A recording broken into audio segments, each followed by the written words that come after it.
发生了一点小插曲。大家好，我是林玉威。那我这次要演讲的主题是：天助自助还是人助？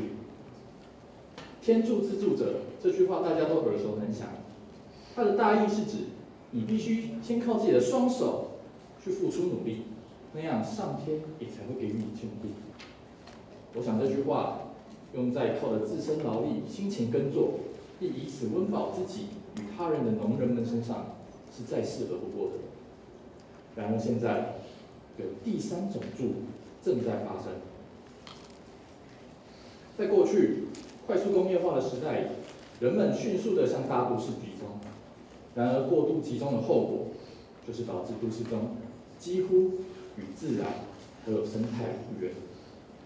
这样的生活，其实人们并不乐意。于是，有些人开始将他们的目光放向了农田。先来介绍一下我自己，我是林玉威，我来自于国立宜兰大学，读的是机械与机电工程学系。那自2011年就读宜兰，我在宜兰已经到了第4个年头。那宜兰给我的只有一个感觉，那就是宜兰真的好美。它有着山，有着水，有着丰富的自然多样性。但是宜兰还有一个宝物，这个宝物，它开启了人们的文化，承载着人们的记忆，也维系了人与土地的感情。这个宝物就是农。没错，在宜兰有着包广的农地，以及许多的辛勤耕作的农人们。可是最近，如果你有机会来到宜兰，你可能会发现，农田开始变得稀疏，空气中不再有稻香，在本该是农田的方格里，取而代之的是像这样一栋一栋的高级农舍。这个现象其实全台湾都在发生，只是在宜兰特别严重。我们来看一下数据，这是农发处所统计的，在2000年到2014年之间所增加的农舍数目。蓝色是宜兰，橘色则是南部农业4县市。大家可以看到，在这15年之间，宜兰增加了6324栋的农舍。然而，南部农业4县市云林、嘉义、台南、屏东呢，则是增加了2683栋。你可能会说，那是不是宜兰的农户也特别多？我们再来看另外一个数据，这一样是由农发处统计的，是2012年的时候农户的数目，蓝色一样是宜兰，橘色一样是南部农业4县市。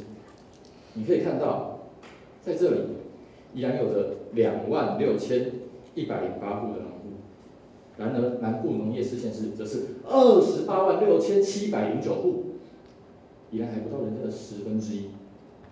这告诉我们什么？宜兰有着较少的农户，但是却增加了非常非常多的农舍。这个问题一直困扰着我，为什么会这样？于是我开始参加许多的研讨会、论坛，也听过许多的演讲，大家最终都指向一件事情，那就是在现在的宜兰，农地与其农用，还不如把它填平，盖一座农舍来的更有价值。这个事实非常沉重，而且让人恐惧。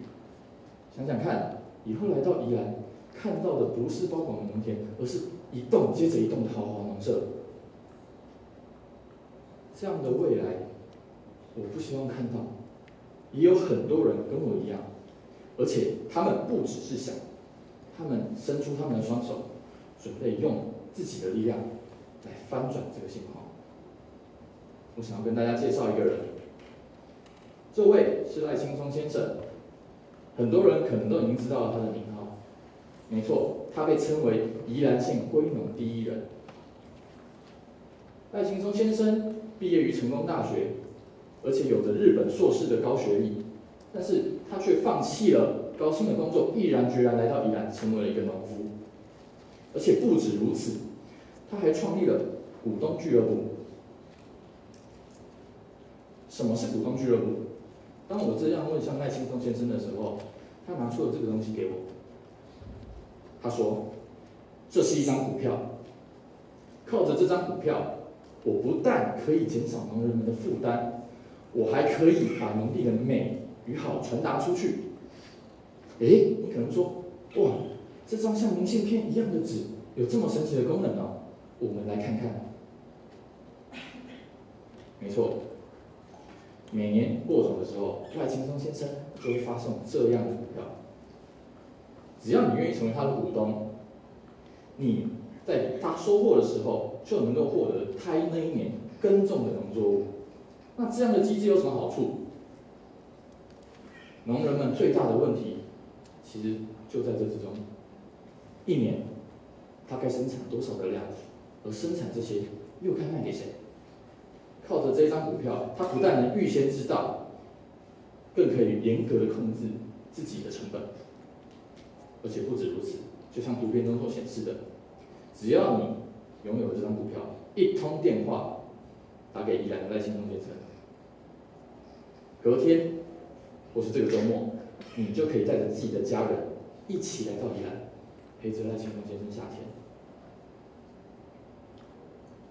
这些人都是赖清松先生的股东，右边那位除外啊，他是在地的农民。那你看，他们正在拖着这么沉重的农具，可是脸上都洋溢着笑容。正是因为这样的方式，农地的美好得以传递出去。在这个 FB 与 Twitter 大行其道的年代，赖清松先生这样说着：“他说，我就是用社群的力量来支持与推广农业。”现在在宜兰有很多人来到这里成为农夫，他们用各自的方式来推广农业，有文田社、猫小姐厨房、200甲，这些人他们有许多不同的方式，他们的目的都只有一个，他们要让台湾的人重新看见什么是农村的价值。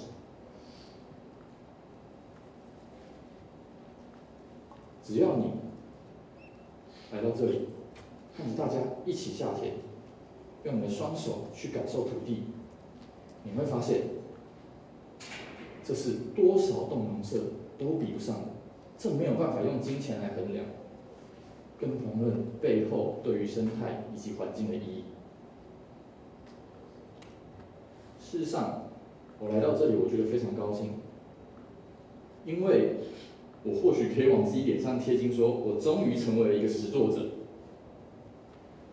如果今天在座的各位，哪怕只是回去拍拍朋友的肩膀，跟他说：“我今天听到了一个人叫赖清松，他在做的事情好有趣哦。”我就觉得我成功了。现在这个社会最害怕的是没有动手去感受的机会，人们的感受力越来越低。在社会中渐渐找不到感动，那你怎么培养情感呢？现在，把你的双脚踏入农田之中，伸出你的双手，试着去找寻那些感动。如果有一天，你身旁的朋友，可能就在你隔壁，他要来到宜兰买一栋农舍，我希望你可以跟他说：“等一下，我们一起到这个地方来一起下田，用自己的双手去触碰，从不同的角度看待农地，从不同的角度看台湾，传思、思传、跨科技。”谢谢。